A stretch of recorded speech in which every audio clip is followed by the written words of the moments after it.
PM Manoj നമ്മോടൊപ്പം ചേരുന്നു. Shri PM Manoj, ഇന്നിപ്പോൾ നമ്മുടെ മുന്നിലേക്ക് എത്തിയ വിധിപ്പകർപ്പിൻ്റെ പൂർണ്ണരൂപം, ഏകദേശം പൂർണ്ണരൂപമാണ് ഇപ്പോൾ വൈകുന്നേരം ഒരുപക്ഷെ ഈ സമയം പിന്നിടുമ്പോൾ നമ്മുടെ കൈവശം എത്തുന്നത്. അതിലെ ഫൈൻഡിങ്സുകൾ കണ്ടെത്തിയാൽ, കാരണം ഒരു അന്വേഷണ ഉദ്യോഗസ്ഥൻ്റെ നിഷ്കളങ്കമായ ഇടപെടലുകൾ, അതിന് കിട്ടിയ ഒരുപക്ഷെ അത് അങ്ങനെ വ്യാഖ്യാനിക്കാം, പൂർണ്ണ അംഗീകാരം, അതോടൊപ്പം തന്നെ ചേർത്ത് വയ്ക്കാൻ കഴിയുന്ന വിജിലൻസ് ഡയറക്ടറുടെ ഇടപെടൽ, ഭരണകൂട ഇടപെടൽ, ഇതെല്ലാം പല കാര്യങ്ങൾ പറയാതെ പറയുന്നുണ്ട്. ഒരു കോടതിക്ക് എന്തായാലും അതിനപ്പുറത്തേക്ക് എന്തായാലും പോകാൻ കഴിയില്ല. മാത്രവുമല്ല, ഗുരുതരം കൺമുന്നിലുള്ള തെളിവുകളെ പരിശോധിച്ചിട്ടില്ല പലതും. ഇന്നത്തെ സാഹചര്യത്തിൽ എങ്ങനെ കാര്യങ്ങളെ മനസ്സിലാക്കാം? ഈ പ്രശ്നം വളരെ ശക്തമായി ഉയർന്നു വന്നപ്പോൾ CPIM എടുത്ത ഒരു നിലപാടുണ്ടായിരുന്നു. അത് കേരളത്തിലെ പോലീസിൽ സമർത്ഥരായ ഉദ്യോഗസ്ഥരുണ്ട്, അവർ തന്നെ അന്വേഷിച്ച് കണ്ടെത്തട്ടെ എന്നായിരുന്നു ആ നിലപാട്. അന്ന് അതിനെതിരെ പല വിമർശനവും വന്നു. കേരള പോലീസിൽ നിങ്ങൾക്ക് വിശ്വാസമുണ്ടോ എന്ന് ചോദിച്ചു. അന്ന് CPIM പറഞ്ഞ നിലപാടിൻ്റെ സാധൂകരണമാണ് സുകേശൻ്റെ റിപ്പോർട്ടിന് ഇന്ന് കോടതി അംഗീകരണം ലഭിച്ചതിലൂടെ വന്നിട്ടുള്ളത്. ഒരു രാഷ്ട്രീയമായ ഒരു പോയിൻ്റാണത്. രണ്ട്, ഇപ്പോൾ വരുന്ന വിവരങ്ങൾ വെച്ചിട്ട് അവസാനം ഈ കോടതി വിധിയിൽ പുതിയ കാര്യങ്ങൾ പറഞ്ഞു വരികയാണ്. അവസാനം പറഞ്ഞത് ഈ അമ്പിളിയുടെ നുണപരിശോധനാ റിപ്പോർട്ട്, അതിനെക്കുറിച്ച് പ്രോസിക്യൂഷൻ കോടതിയിൽ വാദത്തിനിടെ പറഞ്ഞത് അത് താല്പര്യമുള്ള സാക്ഷിയാണ്, അതുകൊണ്ട് അത് പരിഗണിക്കുന്നില്ല എന്നാണ്. അതിനെതിരെയും അതിശക്തമായ പരാമർശം ഈ വിധിയിലുണ്ട് എന്നാണ് മനസ്സിലാക്കുന്നത്. യഥാർത്ഥത്തിൽ കഴിഞ്ഞ ദിവസങ്ങളിൽ, ഈ കഴിഞ്ഞ ഒരു വർഷമായി കേരളത്തിലെ പ്രതിപക്ഷം ഉന്നയിച്ച ഓരോ വിഷയങ്ങളും ശരിയാണ് എന്ന് സ്ഥാപിക്കുന്ന വിധിയാണ് ഇന്ന് കോടതിയിൽ നിന്നുണ്ടായിരിക്കുന്നത്. ഞാൻ പറഞ്ഞു വന്നത്, ഇന്ന് ഉച്ചയ്ക്ക് പത്രസമ്മേളനം നടത്തി മുഖ്യമന്ത്രി ഉമ്മൻചാണ്ടി പറഞ്ഞത്, ഞാൻ പാമോലിൻ കേസിൽ അങ്ങനെ രാജിവെച്ചിട്ടില്ലല്ലോ, അതുകൊണ്ട് എനിക്കെങ്ങനെ നിർബന്ധിക്കാൻ പറ്റും, നിസ്സഹായാവസ്ഥയാണ്. യഥാർത്ഥത്തിൽ ആ ഒരു കീഴ്വഴക്കമാണ്, ആ ഒരു ആനുകൂല്യമാണ് ഒരു പക്ഷേ തുടർന്ന് വന്ന പല അഴിമതികളിലും പലരും സ്വീകരിച്ചത്, മുഖ്യമന്ത്രിയിൽ പകർന്നു കിട്ടിയ ഒരു ശൈലി. അന്ന് എന്തുകൊണ്ട് ഈ ജഡ്ജിയുടെ പൂർവാശ്രമം പരിശോധിച്ച് അദ്ദേഹം SFIക്കാരനാണ് എന്നൊന്നും പറയാതിരുന്നതെന്ന് എനിക്ക് അത്ഭുതം തോന്നുന്നു. കാരണം അന്ന് മുഖ്യമന്ത്രി ഉമ്മൻചാണ്ടിക്കെതിരെ പാമോലിൻ കേസിൽ വിധി പറഞ്ഞ പരാമർശം നടത്തിയ ജഡ്ജിയെ പാകിസ്ഥാൻകാരനോട് പോലും ഉപയോഗിച്ചു. നമ്മുടെ ഇപ്പോൾ ഇന്ന് രാവിലെ പറഞ്ഞ ഈ കാര്യങ്ങൾക്ക് വിശദീകരിച്ച PC ജോർജിനെയാണെന്ന് ഉപയോഗിച്ചത്. യഥാർത്ഥത്തിൽ അങ്ങനെ പോലും, ചീഫ് വിപ്പായിരുന്നു PC ജോർജ്, അങ്ങനെ പോലും ഉപയോഗിച്ചുകൊണ്ട് ആ ജഡ്ജിയെ, ജുഡീഷ്യറിയെ ഭീഷണിപ്പെടുത്തി പരസ്യമായി അപമാനിച്ച് കേസിൽ നിന്ന് രക്ഷപ്പെട്ട ഒരു മുഖ്യമന്ത്രി, രാജിവെക്കാത്ത ഒരു മുഖ്യമന്ത്രി, പലതവണ കോടതിയുടെ പരാമർശം നേരിട്ട് വന്നിട്ടും രാജിവെക്കാതെ അള്ളിപ്പിടിച്ചിരിക്കുന്ന ഒരു മുഖ്യമന്ത്രി, ആ മുഖ്യമന്ത്രിയുടെ കീഴിലുള്ള ധനമന്ത്രിക്ക്, അതും നിയമവകുപ്പ് കൈകാര്യം ചെയ്യുന്ന മന്ത്രിക്ക് ഈ കേസിൽ രാജിവെക്കാനുള്ള ഒരു സന്നദ്ധത സാധാരണ നിലയിൽ ഉണ്ടാവില്ല എന്നതാണ് വസ്തുത. അതിന് ജനകീയ സമ്മർദ്ദം വേണം. കോടതി പറഞ്ഞാൽ, ഇപ്പോൾ ഇന്ന് പറഞ്ഞല്ലോ, കോടതി ആരെന്ന് വിധിച്ചില്ലല്ലോ, എന്തിനാണ് ഞാൻ രാജിവെക്കുന്നതെന്നാണ് ചോദിച്ചത്. അങ്ങനെയാണ് കേരള കോൺഗ്രസിൻ്റെ ഓരോ വക്താവും ചാനലുകൾ വന്ന് ചോദിക്കുന്നത്. താങ്കളിലേക്ക് ഇപ്പോൾ VS സുനിൽകുമാർ കൂടി ചേരുന്നു. ശ്രീ സുനിൽകുമാർ, എന്തായാലും വിധിയുടെ പകർപ്പ് പൂർണ്ണ രൂപത്തിൽ എന്തായാലും എത്തിയിരിക്കുന്നു, വിശദാംശങ്ങൾ എത്തിയിരിക്കുന്നു. കെ മാണിയുടെ ഇടപെടൽ സംബന്ധിച്ച്, മാണി പണം വാങ്ങിയത് സംബന്ധിച്ചൊക്കെ തന്നെ പ്രഥമ ദൃഷ്ട്യാ തെളിവുകൾ ഉണ്ട് എന്ന് കോടതി തന്നെ പറയുന്നു.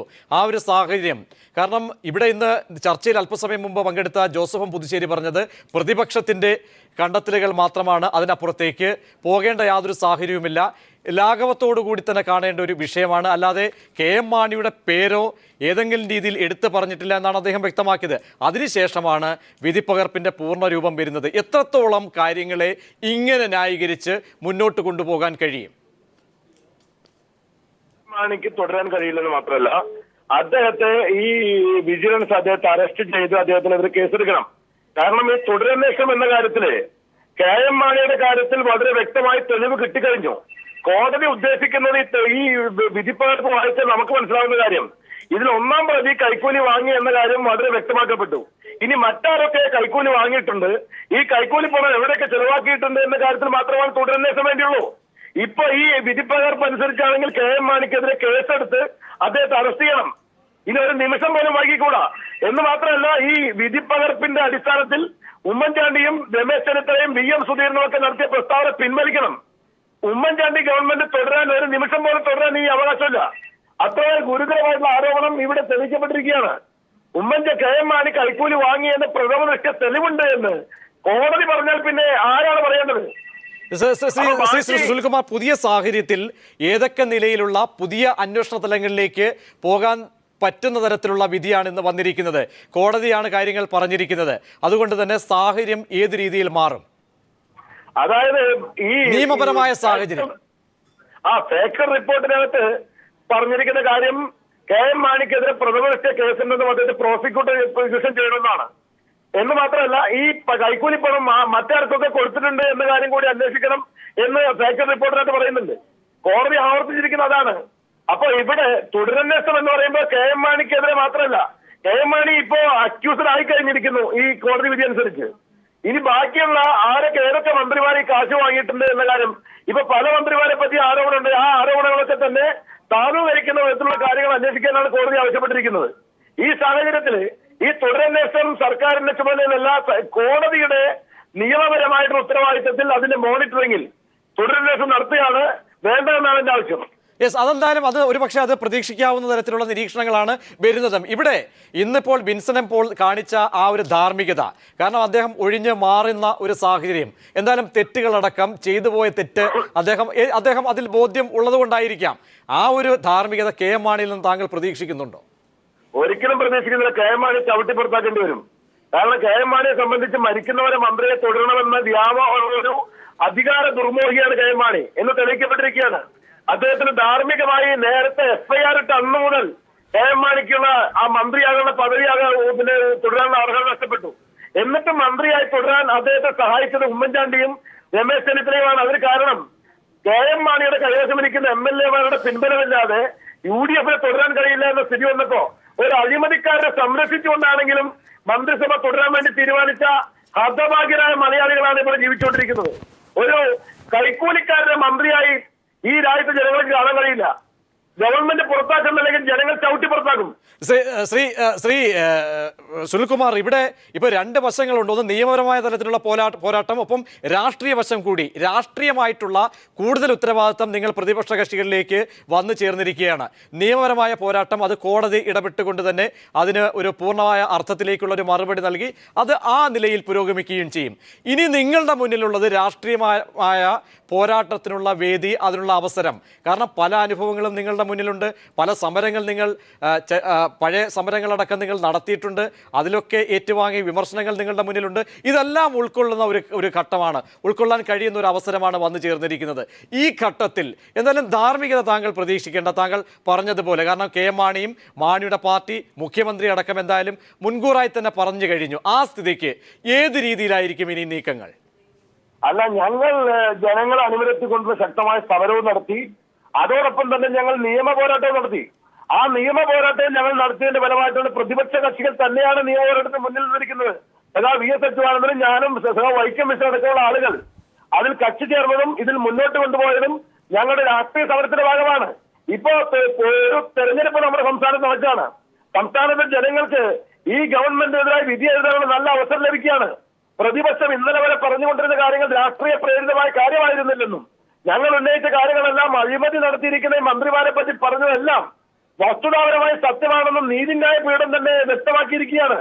ആ നീതിന്യായ പീഠത്തെ തന്നെ ധിക്കരിച്ചുകൊണ്ട് അതിന് പുല്ലുവില പോലെ കൽപ്പിക്കാതെ മുന്നോട്ട് പോകുന്ന ഈ മന്ത്രിമാർക്കും ഈ മന്ത്രിസഭയ്ക്കും ഇനി ഒരു നിമിഷം ഇവിടെ തുടരാൻ അറിയുന്നോ? ഈ നാട്ടിലെ ജനങ്ങൾ തീരുമാനിക്കട്ടെ. ഇങ്ങനെ സാഹചര്യം കേരളത്തിന് മുമ്പുണ്ടായിട്ടില്ല. ഒരു തെരഞ്ഞെടുപ്പ് ഘട്ടത്തിൽ അവർക്ക് വ്യക്തമാക്കപ്പെട്ടിരിക്കുകയാണ്. അരുവിക്കരയിലെ ജനകീയമായ വിജയത്തിൽ ഞങ്ങൾക്ക് ജയിച്ചു എന്നുള്ളതുകൊണ്ട് ഞങ്ങൾക്കെതിരെയുള്ള എല്ലാ ആരോപണങ്ങളും തള്ളിപ്പോയി എന്ന് പറഞ്ഞ് കേരളത്തെ ജനങ്ങളെ വെല്ലുവിളിച്ചവരാണ് ഈ കേരളത്തെ UDF-ന്റെ നേതാക്കന്മാർ. അവർക്കെതിരായി കിട്ടുന്ന ഒരു അവസരം ഈ നാട്ടിൽ ജനങ്ങൾ ഉപയോഗിക്കണം. ഞങ്ങൾ പ്രതിപക്ഷ പാർട്ടികൾ തീർച്ചയായിട്ടും ജനങ്ങളെ സംഘടിപ്പിച്ചുകൊണ്ട് ഇത്തരം കള്ളന്മാരെ പുറത്തിറക്കാത്ത ഇത്തരം സമരവുമായി രംഗത്ത് വരും. നിയമപരമായ പോരാട്ടം തുടരും. യെസ്, വളരെ വ്യക്തമാണ് ശ്രീ സുനിൽകുമാർ കാര്യങ്ങൾ. ശ്രീ മനോജ്, അവിടെയാണ്. കാരണം ഇനിയിപ്പോൾ നിയമതലത്തിലുള്ള പോരാട്ടങ്ങൾ ആ അർത്ഥത്തിൽ പുരോഗമിക്കും. ഇവിടെ ഇന്ന് ഒരുപക്ഷെ പരിശോധിച്ചാൽ കെ.എം. മാണിയുടെ അല്ലെങ്കിൽ ഈ ഒരു വിധി വരുമെന്ന ആ വന്നതിന് ശേഷമോ അല്ലെങ്കിൽ അതിനെ തുടർന്നോ വലിയ രീതിയിലുള്ള പ്രതികരണങ്ങൾ പോലും കോൺഗ്രസിൻ്റെ വക്താക്കളുടെ ഭാഗത്തു നിന്ന് വരുന്നില്ല. കെ.എം. മാണിയെ അനുകൂലിച്ചുള്ള യാതൊരു പ്രതികരണങ്ങൾ വരുന്നില്ല. ഒരുപക്ഷെ ലീഗിൽ നിന്ന് പോലും വരുന്ന പ്രതികരണങ്ങൾ അല്ലെങ്കിൽ അത് പരിശോധിച്ചാൽ അതിനേക്കാൾ വളരെ ഒരു ബോധപൂർവമായ ഒരു സമീപനം കോൺഗ്രസിനുള്ളിൽ നിന്ന് പോലും വരുന്നുണ്ട്. അതുകൊണ്ട് തന്നെ ഇതൊരു ആഭ്യന്തര പ്രശ്നമായി എന്തായാലും മാറാനുള്ള സാഹചര്യം, പ്രത്യേകിച്ച് തെരഞ്ഞെടുപ്പാണ്, സാഹചര്യം അതാണ്. ശ്രീ പി എം മനോജ്, കാരണം ഇവിടെ പി വി മുരുകൻ ഉന്നയിച്ച ഒരു വിഷയമാണ്. ഒരു പക്ഷേ ഇടപെടലുകൾ സംബന്ധിച്ച്, കാരണം പല ഘട്ടത്തിൽ ഇത്തരം സന്ദർഭങ്ങൾക്കും അപ്പുറത്തേക്ക് പോയിട്ടുണ്ടെങ്കിലും അവിടെയൊക്കെ തന്നെ സംരക്ഷണ കവചം എന്തായാലും തീർത്തിട്ടുണ്ട്. അതുകൊണ്ട് തന്നെ വീണ്ടും അന്വേഷണം സുകേശനിലേക്ക് കേന്ദ്രീകരിക്കപ്പെടുന്നു. ഇപ്പോൾ ലീഗ് തന്നെ അല്പസമയം മുമ്പ് അവർ തന്നെ ചർച്ചയിൽ പറഞ്ഞ് എന്തായാലും സുകേശൻ തന്നെ കേസ് അന്വേഷിക്കണം. അങ്ങനെ ധൃതി പിടിച്ചവർ മാറ്റാൻ പോകുന്ന ഒരു സാഹചര്യത്തിലേക്ക് ഉണ്ടാകുമെന്ന് നമുക്ക് അറിയത്തില്ല. പക്ഷേ അതുപോലും ഭയപ്പെടുന്ന ഒരു സാഹചര്യം എന്താണ് ഒരു പക്ഷേ ഇതിൻ്റെ ഇനിയുള്ള നാൾ വഴികൾ, അതൊരു വലിയ തോതിലുള്ള ഒരു ഉത്കണ്ഠ ഇപ്പോഴും നിലനിൽക്കുന്നു ജനസമൂഹത്തിൽ. ഈ അന്വേഷണ ഏജൻസി വിജിലൻസിനെ സംസ്ഥാന ഗവൺമെൻറ്റും മുഖ്യമന്ത്രിയാണ് കൂട്ടിലടച്ചതെങ്കിൽ അവിടെ CBI എന്ന് പറയുന്നതാണ് പിന്നെ കേന്ദ്ര അന്വേഷണ ഏജൻസി. അതിനെ കേന്ദ്ര ഗവൺമെൻറ് കൂട്ടിലടച്ചിരിക്കുകയാണ്. രാഷ്ട്രീയ ആവശ്യങ്ങൾക്ക് വേണ്ടി അതത് കാലത്തെ ഭരണകക്ഷികൾ അന്വേഷണ ഏജൻസികളെ ദുരുപയോഗം ചെയ്യുന്നതിൻ്റെ ദുരന്തവും കൂടിയാണ് നമ്മളിപ്പോൾ ചർച്ച ചെയ്തു വരുന്നത്. അതുകൊണ്ടാണ് വിൻസെൻ്റ് എം പോളിൻ്റെ നട്ടിൽ റബ്ബർ പോലെ വളഞ്ഞു പോയത്. അതുകൊണ്ടാണ് അതിനെ പ്രതിരോധിക്കാൻ ശ്രമിച്ചിട്ടും സുകേശന് ഒടുവിൽ വിൻസെൻ്റ് എം പോൾ എഴുതി കൊടുത്ത റിപ്പോർട്ട് തന്നെ കൊടുക്കേണ്ടി വന്നതും അതുകൊണ്ടാണ്. ഇതിൻ്റെ മറ്റൊരർത്ഥത്തിലാണ് ഈ വ്യാപം അഴിമതിയൊക്കെ നമ്മൾ കാണുന്നുണ്ടല്ലോ, മറ്റൊരർത്ഥത്തിലാണ് CBI. അതുകൊണ്ട് ഏതെങ്കിലും ഒരു അന്വേഷണ ഏജൻസി മാറുക എന്ന് പറഞ്ഞാൽ ഒരു കുപ്പിയിലുള്ള വീഞ്ഞെടുത്ത് മറ്റൊരു കുപ്പിയിൽ ഒഴിക്കുക എന്ന അർത്ഥമേ ഉള്ളൂ അതിന്. മറിച്ച് ഇതുപോലുള്ള വിജിലൻസ് കോടതി പലപ്പോഴും കോടതിയെ മാനിപ്പുലേറ്റ് ചെയ്യുന്നുള്ള കഥ വേറെ വരുന്നുണ്ട്. ഈ വിധിയിലല്ല, കോടതി തന്നെ ഉന്നയിക്കുന്നുണ്ട്. അതുകൊണ്ട് ഇത് ജനങ്ങളുടെ, നിയമത്തിൻ്റെ, അതുപോലെ പൊതുധാരയിലുള്ള ആളുകളുടെ ഒക്കെ സമ്പൂർണ്ണമായ വിജിലൻസിലൂടെ മാത്രമേ ഇതിനെ പുറത്തു കൊണ്ടുവരാൻ കഴിയൂ. ഒരു കാര്യം. രണ്ട്, ഇന്നിപ്പോൾ എല്ലാവരും പറയുന്നത് രാജിയില്ല എന്നാണ്. തെരഞ്ഞെടുപ്പിനെ ബാധിക്കില്ല. ഇങ്ങനെ ഈ തെരഞ്ഞെടുപ്പാണല്ലോ ഇപ്പോൾ ഏറ്റവും മുന്നിലുള്ളത്. അപ്പോൾ തെരഞ്ഞെടുപ്പിനെ ബാധിക്കില്ല എന്ന് പറയുന്നു. ഇന്ന് എനിക്ക് വിചിത്രമായി തോന്നിയ കാര്യം, രാവിലെ ഒരു ചാനൽ അഭിമുഖത്തിൽ ചാനൽ ചർച്ചയിൽ ശ്രീ PJ ജോസഫ്, കേരളത്തിൻ്റെ മന്ത്രിയാണ് അദ്ദേഹം, KM മാണി നയിക്കുന്ന പാർട്ടിയിലെ ഒരു അംഗവുമാണ്. അദ്ദേഹം പറയുന്നത് കേട്ടു, ശ്രീ മാണി രാജിവെക്കേണ്ട ആവശ്യമില്ല, കോടതി അദ്ദേഹത്തെ കുറ്റക്കാരനെന്ന് വിധിച്ചില്ല എന്ന്. യഥാർത്ഥത്തിൽ സ്വന്തം ചരിത്രം പോലെ ഇവർ മറന്നു പോവുകയാണ്. അവിടെ ഈ ചർച്ചയ്ക്ക് അല്പസമയം മുമ്പ് ഒരുപക്ഷെ പ്രതികരിച്ച ജോസഫ് പുതുശ്ശേരി, അദ്ദേഹം വക്താവായി നിന്നുകൊണ്ട് പ്രതിരോധിച്ച വ്യക്തിയാണ് തുടക്കം മുതൽ ഈ ഒരു ആക്ഷേപത്തെ ബാർക്കോഴയുമായി ബന്ധപ്പെട്ട് മാണിക്കെതിരായ ആരോപണങ്ങൾ. അദ്ദേഹം പറയുന്നതും സമാനമായ സംഭവങ്ങൾ LDF സർക്കാരിൻ്റെ കാലത്തുണ്ടായിട്ടുണ്ട്. അതിൻ്റെ അത്തരം പല സംഭവങ്ങളിലും ആ ഒരു ധാർമ്മികത LDF കാട്ടിയിട്ടില്ല. വാക്കുകളെ മറ്റു സംഭവമായി അവർ സമരസപ്പെടുന്ന ഒരു സാഹചര്യം, അതിലെത്രത്തോളം യുക്തി? അവിടെയാണ് ഞാൻ പറഞ്ഞു വരുന്നത്. LDF സർക്കാരിൻ്റെ കാലത്താണ് വിമാനയാത്രക്കിടയിൽ കൈ മുന്നോട്ട് നീണ്ടു എന്ന ഒരു കേസ് ശ്രീ PJ ജോസഫിനെതിരായിട്ട് വന്നത്. TU കുരുവിള വേറെ, PJ ജോസഫിനെതിരായി ഈ കേസ് വന്നത്. അപ്പോൾ ഞാനിപ്പോൾ ഇദ്ദേഹത്തിൻ്റെ കാര്യമാണോ പറയുന്നത്. അദ്ദേഹമാണ് നേരത്തെ പറഞ്ഞ മാണി രാജിവെക്കേണ്ടതിലാണ്. കുരുവിള അങ്ങനെ പറഞ്ഞതായും കേട്ടില്ല. അന്ന് ഈ കേസ് പോലീസ് ചാർജ് ചെയ്തത് ഉടനെ അദ്ദേഹത്തോട് രാജിവെക്കാൻ ആവശ്യപ്പെടുകയാണ് അന്നത്തെ ഗവൺമെൻറ് ചെയ്തത്, അന്നത്തെ മുഖ്യമന്ത്രി ചെയ്തത്. അതാണ് ഇടതുപക്ഷത്തിൻ്റെ നയം. അതുപോലെ TU കുരുവിള മാറി. അങ്ങനെ കേരള കോൺഗ്രസിലാണല്ലോ ആളുകൾ ഇങ്ങനെ മാറി പോയത്. യഥാർത്ഥത്തിൽ ഏതെങ്കിലും ഒരു ആരോപണം വന്നാൽ, അത് ജനങ്ങൾ വിശ്വസിക്കുന്ന അവസ്ഥ വന്നാൽ അവരെ മാറ്റി നിർത്താനുള്ള രാഷ്ട്രീയ ധാർമ്മികത ഇടതുപക്ഷം കാണിച്ചിട്ടുണ്ട്. എന്നിട്ട് അതേ മന്ത്രി തന്നെ അദ്ദേഹത്തെ ഒരു കോടതിയും ശിക്ഷിച്ചിട്ടല്ല, പിന്നീട് കോടതി കുറ്റവിമുക്തനാക്കിയതിന് ശേഷം അദ്ദേഹം തിരിച്ചു വരികയാണ് ചെയ്തത്. കഴിഞ്ഞ തെരഞ്ഞെടുപ്പിൽ ആന്റണി രാജു മത്സരിക്കാതിരുന്നത് ഇതുപോലൊരു കേസുള്ളതുകൊണ്ടാണ് സുരേന്ദ്രപിള്ളയ്ക്ക് വിട്ടുകൊടുത്തത്. ഇങ്ങനെ നിരവധി സംഭവങ്ങളുണ്ടായില്ലേ. അപ്പോൾ ഇതെല്ലാം ജനങ്ങളിൽ നിന്ന് മറച്ചു വെച്ച്, അതുപോലെ KP വിശ്വനാഥൻ ഒരു കേസ്, ഒരു കോടതിയിൽ ഒരു പരാമർശം, ആ പരാമർശത്തിൻ്റെ പേരിൽ KP വിശ്വനാഥൻ പോയി രാജിവെപ്പിച്ചു. UDF ആണ്. എന്തിന്? നമ്മുടെ AK ആൻ്റണി ഉണ്ടല്ലോ, AK ആൻ്റണി ഇപ്പോഴും കോൺഗ്രസ്സുകാരനെന്നാണ് ഞാൻ വിശ്വസിക്കുന്നത്. AK ആൻ്റണി എന്ന് പറയുന്നത് കേട്ടോ ഇത് രാജിയൊന്നും വേണ്ടാന്ന്. ആ പഞ്ചസാര കുംഭകോണം ഒരു ആരോപണം പാർലമെന്റിൽ വന്നപ്പോൾ ഉടനെ രാജിവെച്ച് ഇറങ്ങിപ്പോന്ന ആളാണ് AK ആൻ്റണി. ഇനിയിപ്പോൾ അത് ഈ കേരളത്തിൽ പ്രതിപക്ഷത്തിന്റെ സമരങ്ങൾക്ക് മൂർച്ചയില്ല എന്ന് തുടങ്ങിയ, അല്ലെങ്കിൽ ഏതെങ്കിലും ഒരു സംഭവത്തിൻ്റെയൊക്കെ തന്നെ ആനുകൂല്യം ഉൾക്കൊണ്ടുകൊണ്ടാണോ പറയുന്നത് അവർ? അല്ലല്ല, ആ പറയുന്നതിലൊരു കാര്യമുണ്ട്. പ്രതിപക്ഷത്തിൻ്റെ സമരത്തിന് മൂർച്ചയില്ല എന്ന് ഇവർ പറയുന്നതിൽ ഒരു കാര്യമുണ്ട്. എന്താണെന്ന് വെച്ചാൽ, ഈ സമരം ചെയ്യുക എന്ന് പറയുന്നത് മര്യാദയുള്ള ആളുകളോടാണല്ലോ, മാന്യതയുള്ള ആളുകളോടാണല്ലോ. ഇത് ഏത് മല മറിഞ്ഞു പോയാലും ഞങ്ങൾക്കൊരു കാര്യവുമില്ല, ഞങ്ങൾ മറ്റ് ചില സമവാക്യങ്ങളുടെ അടിസ്ഥാനത്തിൽ തെരഞ്ഞെടുപ്പ് ജയിച്ചു വരും, അതുകൊണ്ട് ഞങ്ങൾ അഴിമതി നടത്തും, ഞങ്ങൾ കൊള്ള നടത്തും, ഞങ്ങൾ കോടതിയെ വെല്ലുവിളിക്കും, ഞങ്ങൾ പോലീസ് രാജ് നടത്തും, ഞങ്ങൾ പോലീസിനെ കെട്ടടിച്ച് വിടും, പോലീസിനെ തെറ്റായ കാര്യങ്ങൾക്ക് ഉപയോഗിക്കും, തട്ടിപ്പ് കേസുകൾ ഒതുക്കി തീർക്കാനും തെളിവ് നശിപ്പിക്കാനും ഉപയോഗിക്കും. പക്ഷേ ഞങ്ങൾ മറ്റ് ചില സമവാക്യങ്ങൾ, എന്ത് സമവാക്യങ്ങളാണെന്ന് നമുക്ക് എല്ലാവർക്കും അറിയാവുന്നതാണ്, അതിൻ്റെ അടിസ്ഥാനത്തിൽ ജയിച്ചു വരും എന്നാണ് അവരുടെ ധാരണ. പഴയകാല ചരിത്രത്തിലെ പല സംഭവങ്ങളെയും ആവർത്തിച്ചുകൊണ്ട് അല്ലെങ്കിൽ അതിനെ ഉദാഹരിക്കുമ്പോൾ അന്നത്തെ ഗ്രാവിറ്റിയാണോ ഇന്നിപ്പോൾ ഈ ബാർക്കോഴ കേസിൽ കോടതിയുടെ ഈ കണ്ടെത്തലും കോടതി മുന്നോട്ട് വെച്ചിരിക്കുന്ന വിധിയും ഈ പറയുന്ന രീതിയിൽ അതേ ഗ്രാവിറ്റിയിൽ പല സംഭവങ്ങളും നടന്നിട്ടുണ്ട്. അന്ന് എന്തുകൊണ്ട് ആ ധാർമ്മികത അംശം കാട്ടാത്തവർ ഇന്ന് അതിനുവേണ്ടി വാദിക്കുന്നു? അതേ ഗ്രാവിറ്റിയോടുകൂടി കാണേണ്ട ഒരു വിഷയമാണോ ഇത്? അല്ല, മുൻകാലത്ത് എങ്ങനെ ചെയ്തിരുന്നു എന്നുള്ളതല്ല വിഷയം. കാരണം ഇതിപ്പം മുൻകാലത്ത് പലരും പല രീതിയിൽ ചെയ്തിട്ടുണ്ട്. എല്ലാ പാർട്ടിയിലും പെട്ടവർ ഇതുപോലെ ധാർമ്മികത കാണിച്ചിട്ടുണ്ട്, ധാർമ്മികത കാണിക്കാതെ ഇരുന്നിട്ടുണ്ട്. പക്ഷേ ഈ പ്രശ്നത്തിൽ ധാർമ്മികത മാത്രമല്ല, ജനങ്ങളുടെ മുന്നിലുള്ള വളരെ വളരെ പ്രധാനപ്പെട്ട ഒരു ചോദ്യം എന്ന് പറയുന്നത് ഇത് സംബന്ധിച്ച് കോഴ ഇടപാട് നടന്നിട്ടുണ്ടെന്നുള്ളതാണ്. മുമ്പൊരു ചർച്ചയിൽ ഞാൻ ചൂണ്ടിക്കാണിച്ചിട്ടുള്ളതുപോലെ ജനങ്ങൾ വിശ്വസിക്കുന്നത് ഇത് സംബന്ധിച്ച് കോഴ ഇടപാട് നടന്നിട്ടുണ്ടെന്ന് തന്നെയാണ്. ജനങ്ങൾക്ക് നേരത്തെ ഒരാൾ പ്രതികരിച്ചു, ജനങ്ങൾക്കറിയാം, അഡ്വക്കേറ്റ് ജയശങ്കർ പറഞ്ഞതുപോലെ ജനങ്ങൾക്കറിയാം ഇതിൽ കോഴ ഇടപാട് നടന്നിട്ടുണ്ടല്ലോ. കാരണം കഴിഞ്ഞ കുറേ കാലമായി അബ്കാരി ഇടപാടുമായി ബന്ധപ്പെട്ട്, ബാർ അനുവദിക്കുന്നതുമായി ബന്ധപ്പെട്ട്, ലൈസൻസ് പുതുക്കുന്നതുമായി ബന്ധപ്പെട്ട് എല്ലാം വലിയ തോതിലുള്ള കോഴ ഇടപാടുകൾ നടന്നിട്ടുണ്ട്. അതെല്ലാം ഇരു മുന്നണികളുടെയും കാലത്ത് നടന്നിട്ടുണ്ട്. അപ്പോൾ അത് ജനങ്ങൾക്ക് അതൊരു പുതിയ വാർത്തയല്ല. ഞങ്ങളെ സംബന്ധിച്ച് അതിൽ യാതൊരു സംശയവുമില്ല. ഇപ്പോൾ ഈ ഒരു പ്രത്യേക ഘട്ടത്തിൽ കോടതിയുടെ ഈ കണ്ടെത്തലുകളുടെ അടിസ്ഥാനത്തിൽ ഒരു ധാർമ്മികത എന്ന് പറയുന്നത് ഈ നേരത്തെ പറഞ്ഞ രാഷ്ട്രീയ ധാർമ്മികതയുണ്ട്, നിയമപരമായി തന്നെ ഒരിതുണ്ട്, ഇതിൻ്റെ നടപടിക്രമങ്ങളിൽ തന്നെ ഉള്ള ഒരിതുണ്ട്. അപ്പോൾ നേരത്തെ ശ്രീ PM മനോജ് പറഞ്ഞതുപോലെ CBI അന്വേഷണം എന്നല്ല ഞാൻ ഉദ്ദേശിച്ചത് ഒരു സ്വതന്ത്രമായ അന്വേഷണം. അത് ഒരു ജുഡീഷ്യൽ അന്വേഷണത്തിന് തന്നെയും പല്ലുണ്ടോ എന്ന് എനിക്കറിയില്ല. കോടതിയുടെ മേൽനോട്ടത്തിൽ ഒരു സ്വതന്ത്രമായ അന്വേഷണം. കാരണം ഇതേ ഏജൻസി ഇനി വീണ്ടും അന്വേഷിക്കുകയാണെങ്കിൽ ഈ തുടരന്വേഷണം എന്ന് പറയുന്നത് ഒരു പ്രഹസനമായിട്ട് മാത്രമേ മാറൂ എന്നാണ് ഞാൻ കരുതുന്നത്. അപ്പോൾ ഇതാണ് അതിലെ പ്രധാനപ്പെട്ട കാര്യം. ഒരു ധാർമ്മികമായി ചിന്തിക്കുകയാണെങ്കിൽ കേരളത്തിലെ ജനങ്ങൾ ആവശ്യപ്പെടുന്നത്, കേരളത്തിലെ ജനങ്ങൾ ആഗ്രഹിക്കുന്നത് സ്വാഭാവികമായി ഇതിൻ്റെ മുഴുവൻ സത്യാവസ്ഥയും പുറത്തു വരണം എന്നുള്ളതാണ്. ശ്രീ PM മനോജ്, കോടതിയുടെ ഇന്നത്തെ വിധിയിലൂടെ ബൃഹത്തായ ഒരു വഴിയാണോ ഇപ്പോൾ തുറന്ന് കാട്ടിയിരിക്കുന്നത്? കാരണം തുറന്ന് നമ്മുടെ മുൻവശമുള്ളത്, കാരണം കേസുകൾ, പല കേസുകളുടെയും ചുരുൾ അഴിയാവുന്ന തരത്തിലുള്ള സഞ്ചരിക്കാൻ പ്രാപ്തമായ രീതിയിലുള്ള വഴിയാണോ ഇന്ന് കോടതി തുറന്നിട്ടിരിക്കുന്നത്? അതിൽ സംശയമൊന്നുമില്ല.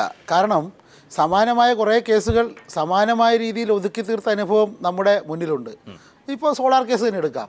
സോളാർ കേസിൽ ഓരോ ഘട്ടത്തിലും ഇതുപോലെ തെളിവ് നശിപ്പിക്കൽ, പിന്നെ കിട്ടിയ തെളിവുകൾ മറച്ചു വയ്ക്കൽ, അതുപോലെ സാക്ഷികളെ മാറ്റൽ, കോടതിയുടെ മുന്നിൽ പിന്നെ രഹസ്യമൊഴിയായി നൽകിയ കാര്യങ്ങൾ പോലും മാറ്റി കൊണ്ടാണ് സോളാർ കേസിൻ്റെ നാൾ വഴി പുരോഗമിച്ചത്. അതേ രീതിയിലാണ് ഇവിടെ നടന്നത്. ഇവിടെ കൃത്യമായി കോഴ വാങ്ങി എന്ന് പ്രഥമ ദൃഷ്ട്യാ കോടതിക്ക് ബോധ്യം വന്നിരിക്കുന്നു. 1. 2, അന്വേഷണം വഴിതിരിച്ച് വിടാൻ മേലുദ്യോഗസ്ഥനായ ശ്രീ വിൻസൻ എൻ പോൾ ശ്രമിച്ചിരിക്കുന്നു എന്ന് കോടതിക്ക് ബോധ്യം വന്നിരിക്കുന്നു. അതിനർത്ഥം ഈ കേസ് അതിൻ്റെ മെറിറ്റിൽ തന്നെ കൊല ചെയ്യാൻ ഗവൺമെൻറ്റിനെ നയിക്കുന്ന മുഖ്യമന്ത്രി, വിജിലൻസിനെ നയിക്കുന്ന ആഭ്യന്തരമന്ത്രി ഉൾപ്പെടെയുള്ള ആളുകൾ ബോധപൂർവം ശ്രമിച്ചു എന്നാണ്. അല്ലാതെ വിൻസൻ എം പോൾ നേരത്തെ അദ്ദേഹം പറഞ്ഞതുപോലെ ഏതെങ്കിലും ഒരു മേലധ്യക്ഷൻ്റെ സമ്മർദ്ദത്തിന് വഴങ്ങി അപ്പം തന്നെ ഈ കേസ് അട്ടിമറിക്കാൻ പോയി എന്നല്ല. മറിച്ച് കൃത്യമായ ഭരണ നേതൃത്വത്തിൻ്റെ ഇടപെടൽ ഇതിലുണ്ടായി. ഈ കേസിൻ്റെ വിധിപ്പകർപ്പ് വരുമ്പോൾ KM മാണിയോടൊപ്പം പ്രതിക്കൂട്ടിൽ നിൽക്കുന്ന ഒരാൾ മിസ്റ്റർ ഉമ്മൻചാണ്ടിയാണ്, കേരളത്തിലെ മുഖ്യമന്ത്രിയാണ്. രണ്ടാമത്തെ ആൾ ആഭ്യന്തരമന്ത്രി രമേശ് ചെന്നിത്തലയാണ്. അദ്ദേഹം ഇന്ന് പറഞ്ഞത് രാജിയോ അത് ഓരോ വ്യക്തിയുടെയും ധാർമ്മികതയുടെ പ്രശ്നമാണെന്നാണ് ഇന്ന് രമേശ് ചെന്നിത്തല മാധ്യമപ്രവർത്തകരോട് പറഞ്ഞതാണ്. അപ്പോൾ രമേശ് ചെന്നിത്തലയ്ക്ക് പോലും അങ്ങനെ പറയേണ്ടി വരുന്നു. അതായത് KM മാണി രാജി വെക്കില്ല എന്ന് അദ്ദേഹവും വെക്കേണ്ടതില്ല എന്ന് മുഖ്യമന്ത്രിയും പറയുമ്പോൾ രാജി ഓരോരുത്തരുടെയും ധാർമ്മികതയുടെ പ്രശ്നമാണ് എന്ന് ആഭ്യന്തരമന്ത്രിക്ക് പറയേണ്ടിയിരിക്കുന്നു. ഇവിടെ ഒരു കാര്യമാണ്, ഇന്നിപ്പോൾ ഈ ഒരു വിധി വരുന്നത് പ്രത്യേക സാഹചര്യത്തിലാണ്. കാരണം കേരളം ഒരു തെരഞ്ഞെടുപ്പിലേക്ക് പോകുന്നു. ഇനി ഒരു 4-5 ദിവസങ്ങൾ മാത്രം. വളരെ ആത്മവിശ്വാസത്തോടുകൂടി കോൺഗ്രസിൻ്റെ ഏറ്റവും തലമുതിർന്ന നേതാവ് AK ആന്റണി പറയുന്നു, എന്തായാലും രാജിവെക്കേണ്ട സാഹചര്യമില്ല, ജനങ്ങളെ തെരഞ്ഞെടുപ്പിനെ ഇത് ഒരർത്ഥത്തിലും ബാധിക്കില്ല. ഉമ്മൻചാണ്ടി അതനുസരിച്ച് പറയുന്നു, ഘടകകക്ഷികൾ ഒന്നടങ്കം പറയുന്നു. ഈ ഒരു ആത്മവിശ്വാസം അത് ജനങ്ങളിലേക്ക് എത്തിക്കാൻ എത്രത്തോളം പാടുപെടേണ്ടി വരും? അങ്ങനെ എത്തുമോ? ഏത് രീതിയിലായിരിക്കും ഇത് ജനങ്ങളിലേക്ക് സ്വാധീനിക്കപ്പെടുന്നത്? അതാണ് ഞാൻ നേരത്തെ സൂചിപ്പിച്ചത്. പ്രതിപക്ഷത്തിൻ്റെ മുന്നിൽ വലിയൊരു വഴിയാണ് ഇത് തുറന്നിട്ടിരിക്കുന്നത്. അതായത് സ്ഥിതി മാറി വരുന്നത് ഈ AK ആന്റണി ഉൾപ്പെടെയുള്ള ആളുകൾ മനസ്സിലാക്കുന്നില്ല എന്നാണ് എനിക്ക് തോന്നുന്നത്. ഈ അരുവിക്കര ഉപതെരഞ്ഞെടുപ്പിലെ വിജയം വെച്ചിട്ടാണ് അവർ കേരളത്തെ മുഴുവൻ അളക്കുന്നത്. അരുവിക്കര ഉപതെരഞ്ഞെടുപ്പിൽ ശരിയാണ്, സോളാർ കേസിന് ശേഷമുള്ള തെരഞ്ഞെടുപ്പിലാണ് ഒരു പക്ഷേ ലോക്സഭാ തെരഞ്ഞെടുപ്പ്. ആ സാഹചര്യങ്ങളൊക്കെ വെച്ചുകൊണ്ട് അതിൻ്റെ ആത്മവിശ്വാസം കൂടി ഉൾക്കൊണ്ടുകൊണ്ടാണ് പറയുന്നത് അവർ. അങ്ങനെയല്ല, ഈ കേരളത്തിൻ്റെ പല തെരഞ്ഞെടുപ്പുകളും മാനിപ്പുലേറ്റ് ചെയ്യാൻ ഞാൻ നേരത്തെ പറഞ്ഞ ചില സങ്കുചിത മാർഗങ്ങൾ UDF ഉപയോഗിച്ചിരുന്നു. ആ മാർഗങ്ങൾ പോലും ഉപയോഗിക്കാൻ പറ്റാത്ത രീതിയിൽ കേരളീയ സമൂഹം മാറി വരുന്നു. അരുവിക്കരയിലുണ്ടായത് യു ഡി എഫിൻ്റെ പറക്കുന്ന വിജയമാണ്. പാട്ടും പാടി ജയിച്ചല്ലോ എന്നാണ് ഇന്ന് ആൻ്റണി പറഞ്ഞത്. അരുവിക്കരയിൽ ഈ പ്രശ്നങ്ങളൊക്കെ ഉണ്ടായിട്ട് ഞങ്ങൾ അരുവിക്കരയിൽ പാട്ടും പാടി ജയിച്ചല്ലോ. യഥാർത്ഥത്തിൽ പാട്ട് പാടിയത് അവിടുത്തെ UDF വിരുദ്ധരായ വോട്ടുകളാണ്. രാജഗോപാൽ വാർദ്ധക്യം ബാധിച്ച ഒരുപാട് തിരഞ്ഞെടുപ്പുകളിൽ തോറ്റ ഒരു സ്ഥാനാർത്ഥി, അദ്ദേഹത്തിന് അല്പം സഹതാപം കിട്ടിയിട്ടുണ്ട്, കുറച്ച് വോട്ട് കിട്ടിയിട്ടുണ്ട്. അതിൻ്റെ അഹന്ത BJPക്ക് വന്നു. ആ വിജയത്തിൻ്റെ ഈ വോട്ടുകൾ, ഭരണവിരുദ്ധ വികാരം, അഴിമതിക്കെതിരായ വികാരം, ആ വോട്ടുകൾ ഭിന്നിച്ച് തങ്ങളുടെ ജയത്തിലേക്ക് നയിച്ചതിൻ്റെ അഹന്ത UDFനും വന്നു. യഥാർത്ഥത്തിൽ അത് മാറിയിരിക്കുന്നു.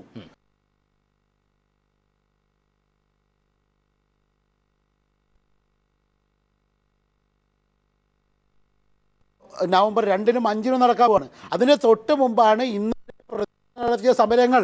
ആ സമരത്തെ പരിഹസിച്ച നിയമസഭയിൽ മുഖ്യമന്ത്രിയിൽ നിന്നും ഈ ഒരു ഊർജം മാണിയിലേക്കും എന്തായാലും പകർന്നു ലഭിച്ചിരിക്കുന്നു. അതിന്റെ സ്ഥിരത, അതാണ് എൻ്റെ ചോദ്യം. കാരണം ഇനിയിപ്പോൾ 5 മാസമേ ഉള്ളൂ നിയമസഭാ ഇലക്ഷൻ. ഈ ഊർജം എന്ന് പറയുന്നത് വെള്ളത്തിൽ മുങ്ങി താഴുന്ന ആളുകൾ തല പൊങ്ങി ഒരു ശ്വാസം എടുക്കും. അപ്പോൾ നമ്മൾ വിചാരിക്കുക അയാൾക്ക് ജീവനുണ്ടെന്ന്.